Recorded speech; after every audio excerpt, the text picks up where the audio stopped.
Dope, dope, dope, let's get it. I'm a trapping fanatic, that shit automatic, so I cannot turn it on or off. Bitches all on my dick, then she hop on my dick, I'm like, why you keep hopping on and off? Your bitch all on my dick, she be doing the most, I tell her, little bitch, she so extra. And my gun up on me, but not run up on me, niggas, they wanna fight, they some wrestlers. With the first goal under their belt, the twins knew that overcoming someone like Isagi would be almost impossible, as Isagi stood at the top of Blue Lock's totem pole at the current moment.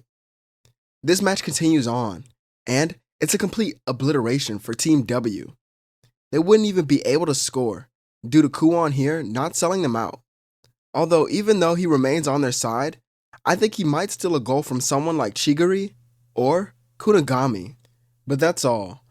As for our other players on Team Z, I think that in this match, Kira and Raichi would be the ones to have a slight awakening shining in their moments, with Raichi gaining another level of reaction on timing and defense, which leads to a counter, while I think Kira, his awakening might be a little different.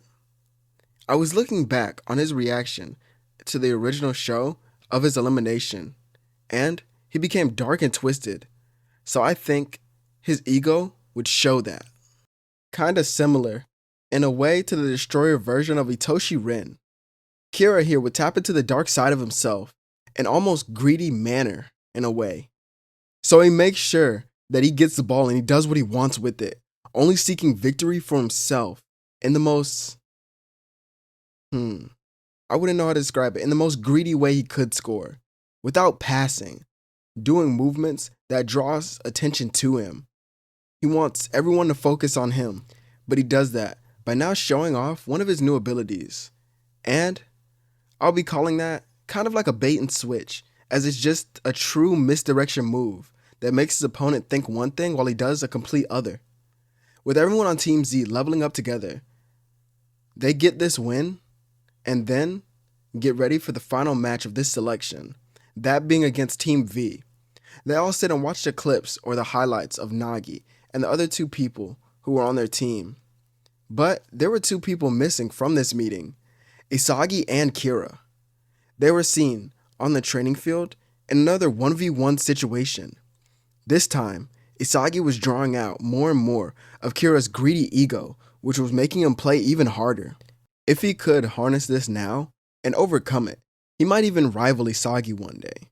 However, Isagi already had a grasp on his own ego and even his flow state. You see, Kira, there are levels to these things.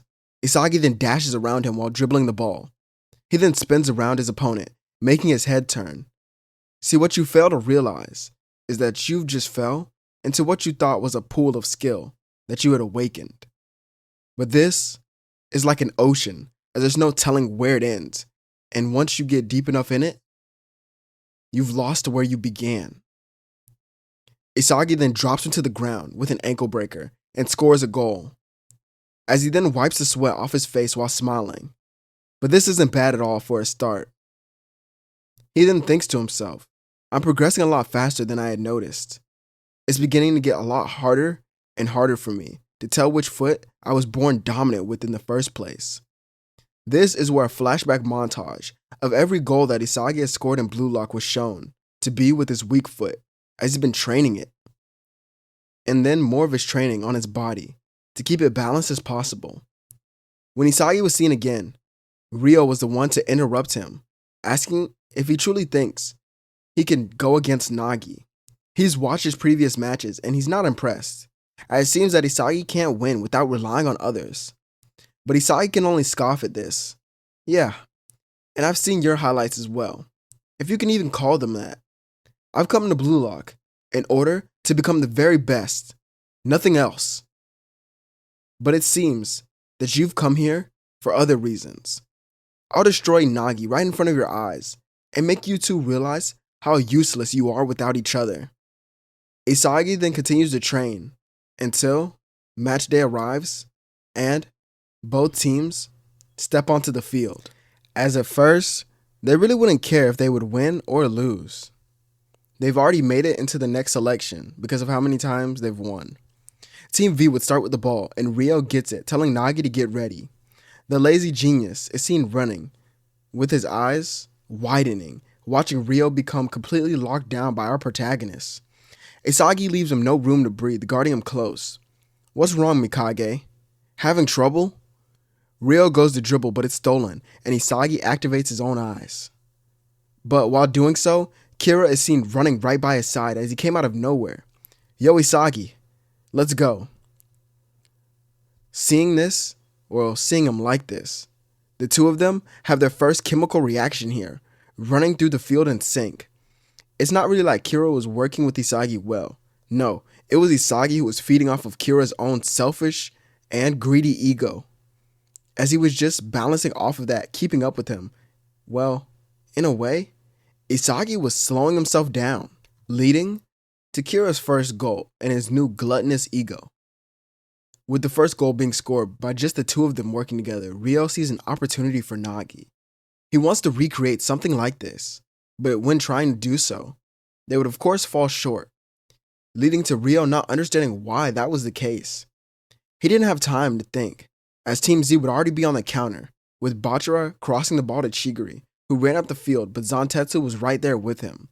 This was a true battle of speed, but the two of them would end up poking the ball out somewhere else, as it would land in open space for anyone to get it. As Ryo believed he was the one to trap it, Isagi then jumped into the air and wasted no time performing a volley. Now up 2 goals, Team Z looked at Team V's top players with pity. If they shut down Nagi, what else could they do, really? This annoyed Ryo, who told Zantetsu and Nagi that they'll need to play harder, because he wants to win. The three of them look ahead, seeming ready, but Nagi was uninterested, as always. With the game continuing on, Ryo would run into trouble once again, causing Nagi to begin moving on his own. But when Ryo noticed it, he still couldn't get a pass off, as he was double-teamed by Isagi and Kira. The two of them would come away with yet another steal, heading up the field, with Isagi scoring another goal. I'm sure during this match, Nagi would start to wake up more and more, but I don't think Ryo would. In fact, Nagi may be guarded too closely by Raichi to even do anything, as he would be man-marking him. Team Z gets the win without any trouble at all, as now there was a period of intense training before the next selection was even announced, where Isagi took it upon himself to level up even further than before. But I'm not talking about his body or his skills on the pitch. No, what I'm describing is his training mentally. He trains his brain and his vision on the field to become an even bigger threat. Using what was learned in the first selection, he's able to now become an even greater genius by reading his opponent's movements and what they were capable of, starting to predict them based on their personality, their ego, their style of play, the tendencies that they have during the game, and more things like that. As he was able to only do that because, remember, in this story, he has a photographic memory just like his father, so he's able to take in as much information as possible. When entering a new room with his teammates, they see so many other players, and JINPACHI Ego appears on the screen. He goes in depth about what was done in the first selection, saying that here is where they must complete the test before moving on to the next one. Isagi is actually the first one to enter, being followed by Itoshi Rin. While looking on ahead, Isagi realizes what kind of test this is, as it's basically a shooting drill. He really is full of himself. You know, Father, if you wanted to create this solely for me, it could have been done. But I understand what you want from me. You want me to feel the threat of competition around me as you once did. Looking towards the holographic keeper, Isagi holds out his fist, claiming that this will be more exciting than he ever expected it to be. We don't get to see actually what happens during this, but all we do see is him exiting with nothing but a smile on his face, as if he was some kid coming out of a store getting everything that he desired. Noticing that he was the first one, he would sit down and just begin thinking, just what should he do now? While waiting on the next person to appear, Ego shows up on one of the screens, making contact with him, finally. Hello there, Isagi. Yes, Father. Anri, who was listening, drops her coffee, being so shocked. causing Ego to turn to her. Couldn't you tell that this brat was the only one here with a hint of intellect? Still, he's still an unpolished gem. Isagi scoffs, telling his father to shut up and get to the point. As he asked what he wanted, Ego then gave him a challenge. Try and pass through this selection without the help of others at all. Score as many times as he thinks he can. Isagi stated that because of the previous exercise, he already planned to do so. Ego then tells his son not to act like a know-it-all, but Isagi rebuttals, saying that he gets that trait directly from him. This makes Ego turn off the screen in agony. But Isagi sits back laughing, going through his mind of what just happened. Eventually, two people do walk in, as the first one is of course Itoshi Rin, who actually was aggravated that someone beat him here, as it put Isagi on his radar, wondering how long he had waited, so he asked him, and Isagi says about 20 minutes, as there's no possible way that he's that far ahead of him.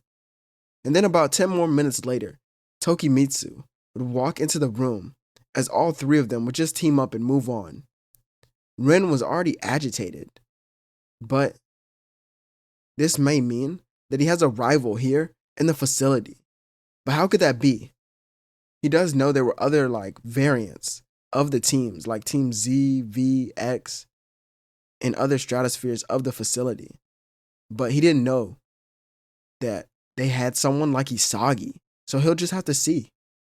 The second team to arrive is Nagi, Kira, and Bachira, as these three step up to face Isagi, saying they'll take him once they win. Isagi opens his eyes, calling them foolish, as now both teams would later be seen standing on the pitch, looking at each other. The first to 5 goals. Isagi begins with the ball at his feet and instantly rushed ahead. Kira will be the first one to begin defending him, but to his shock, Isagi increases speed, accelerating right by him. Bachira will try to stop him next, but his ankles are shattered by quick dribble moves, and when Nagi tries to block his shot, Isagi would look up, stopping and using his accuracy to perform a curved left-footed shot that goes right around Nagi and into the goal. Anri, who saw this on the screen, told JINPACHI that his son was incredible, but Ego commented how he's not even trying just yet. Isagi has never been the type to reveal all the cards that he has at hand. His opponents won't be able to stop him unless they predict the abilities that he's keeping concealed. This is when it's shown that Ego has that very same vision that his son was using. As now, Itoshi Rin, nevertheless, seemed a little shaken up by the ease of this goal, knowing that he could do that himself, but just those movements, the calculations, and the accuracy of the shot reminded him all too well of his elder brother, Itoshi Sai, which brought up a very important question to everyone's mind on the field. Could Isagi be on the level of a new Gen 11 player? I hope you all really enjoyed this part of the series, but now that we've made it to this point, I'll be making the videos a little bit longer because I know the following arcs will have a lot of action and certain matchups that I know you guys want to see.